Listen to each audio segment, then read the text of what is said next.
Ladies and gentlemen, Will Wright!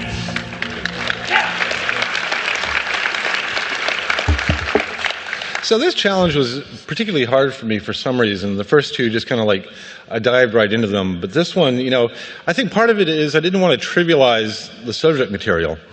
The end of humanity, could happen in a lot of different ways. At first I started going down this kind of design path of how is it going to end? Is it going to be something from space? Is it going to be, global pandemic, killer robots? Or maybe just slow global warming as we slowly burn ourselves up. Or we might just evolve into something, kind of beyond humanity, either biologically, cybernetically, or maybe the whole science fiction thing of becoming pure energy beings. So any one of these things could really kind of be the scenario that I'm designing around. Now, I've always been a big Star Trek fan, and of all the Star Trek episodes, there was one that was always my favorite. And as soon as I heard this challenge, this one just popped right into my mind. In this episode, the Enterprise is flying through space. They come across this probe. Within a few minutes, the probe scans the Enterprise, and all of a sudden, Captain Picard falls unconscious. It's establishing some kind of a neural connection with him. Now, he awakens in this alien world, and basically, everybody acts as though he's always been there.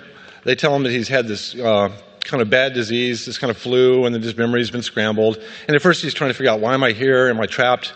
Etc. But over, first, days, then weeks, then months, he slowly grows to accept it and just lives out the rest of his life in this world. He has a family, friends, and it's actually kind of amazing the way it's presented in the episode. But then at the end of the episode, he wakes up, and only a few minutes have gone by on the Enterprise, and yet he's lived this entire life on this alien culture. And the aliens, just before he goes back to the Enterprise, explain to him that their civilization is doomed, and they want to basically save some part of it and carry it on to somebody else. And that's what the probe was doing. In some sense, it was kind of a time capsule to basically preserve their culture. And so I really kind of started going down this direction in a design sense. And I've always been fascinated by time capsules. In some sense, they're kind of a form of time travel one way. Just recently, our family actually launched our first time capsule. We had collected all this stuff. This is my 3-year-old supervising the burial site. And we've done this as a culture. We've put things on our spacecraft, send them out. One day somebody might find them. We've also beamed things into space. We don't know who will ever find these things or if anybody ever will.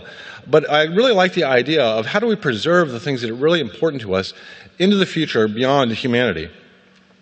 Now, in this episode, Picard was kind of in a very familiar world. I mean, there were things that he kind of understood, love, family, values, community. But of course, in the Star Trek universe, all the aliens are basically humans with some amount of kind of makeup and rubber on their head. I think that if, we actually encounter real aliens, they're likely to be far more kind of different or bizarre than that. Contact actually had an interesting kind of explanation. The aliens in Contact were explaining that they presented themselves in human form because it would be much more comfortable. They wanted the message to get through. And I kind of buy that, because basically if we were actually seeing them as aliens, it would probably be very distracting to the experience and the message they were trying to get across. But there was one thing actually about this that I didn't buy at all. And both of these, basically they seem to be designed as single-player experiences one time only. In other words, only one person would have these experiences, and only once, and that was it. And that's, like this really severe DRM or something. But I really wanted something where, the aliens could repeatedly play this and get all the different aspects of humanity. At first I started going down this path of, okay, now I have to figure out how do they perceive the world? What are their senses? How do we map their senses into our senses? And how do we translate across all of that? The kind of idea I was heading toward was that the aliens would basically be playing some kind of sim human, being able to replay different human lives in this and try different directions, have some amount of agency. Then it kind of occurred to me that in the Star Trek episode, it wasn't even clear to me that Picard had agency. He came back, basically he was implanted with all these memories of having agency, that he was kind of making decisions in this world. But it could be false. It could be that really what I want to design is something that implants the memory of playing a game and not the actual experience of playing the game itself. This is about when I kind of realized I was getting way off track. Now, Eric had said he wanted us to not rely on any magical technologies and to make something that was, really kind of direct and to the point. So what I decided to do, instead of designing this game that the aliens would play, is I decided to design the game that humans would play to create that game. In other words, how do we encapsulate the things in human experience, the things that we remember, the things we value, how we think and feel, And I wanted a game that was accessible, that a wide variety of people could play it, which kind of drove me towards simplicity. But also I wanted a game that I could kind of play, at the individual level, but also at the kind of scalable level of humanity. All of humanity would be playing this together. And I wanted a game that wasn't just really like recording what we had done, kind of putting down a database or a snapshot of the internet or an encyclopedia. But I wanted a game that would really kind of get into our heads, the way we think, what we value, and really kind of convey to the aliens who we were. My wife and I were in a cemetery a few months ago, walking around, and it was kind of interesting just looking at all the gravestones, and there's kind of data, this person died then. You can kind of imagine things about their life. At some point we came across this section of the cemetery that was young kids that had recently died. And, they had little toys that the family had put there that were the kids' toys. And it was amazing how powerful this experience was to me, how touching it was, that I could envision the kid playing with these toys, and that's what he valued.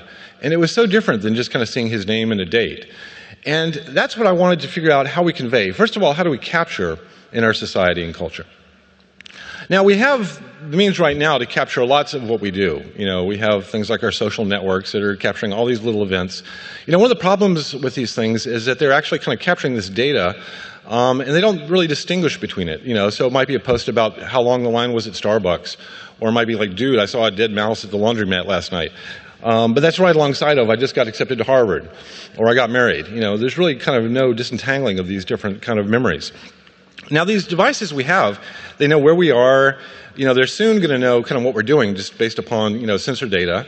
And they'll also be able to listen to ambient sound and understand who we're interacting with, And pretty soon, they'll be able to see everything that we see. And this data, this big data that we're collecting out of these devices, is kind of capturing the who, what, and where, but not so much the why. And that's what I wanted to kind of focus on in terms of the game I was going to design. So the game I kind of headed toward is one I call 10 Memories. Now, you think about it, over our lifespan, we kind of collect memories. As we get older, we tend to value those memories more and more. But unfortunately, that's also when we start losing them kind of outside of our control. But imagine you knew that your memory was about to be wiped. Everything you remembered was going to be gone. But you were able to choose 10 memories out of your life that you wanted to keep and preserve. And those were the 10 things that you would actually remember. What would they be? How would you value them? Now, I think, at different ages, we would, of course, have different sets of memories. Certain ones would probably persist, across our entire life. Other ones would kind of switch in and out. But capturing your life in 10 memories, I think, also assigns value to the things in your life. Basically, how you think about all these events, this giant pile of data, how it gets sorted out. I think memory, in some senses, has a very fractal nature to it. Some memories are very large and prominent in our mind. Other ones are small, interstitial. They kind of fill in the gaps. And we also assign kind of various kind of meaning to these memories. And I wanted a game that was actually kind of actively trying to sort out our memories and assign meaning to them. Something that could be played at the individual level with your individual memories, but also kind of more at the cultural level. As, a species, how do we think about our culture? What I ended up with was kind of a weird cross between Kitten War, the Newlywed Game, Apples to Apples, and ping pong. At different aspects, different points in this. It could be played either as an individual or as a group. Basically, there were different levels at which you could play the game with memories. Your personal memories, maybe shared memories with friends.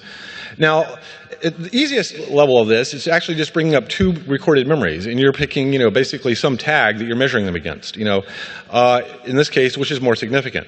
Now, it could be a much more difficult thing, like, which is more significant, my first car or high school graduation. And that's when you actually have to really sit and think about, what your values are across that tag. It could be played against individual memories as well as cultural memories, or even kind of historical memories. These actually bring up really interesting kind of areas of debate when you ask somebody these questions, which one of these was more significant. Of course, in doing this, it's actually going to sort these in a kind of ordered list of memories. The idea is that you're developing a personal memory deck.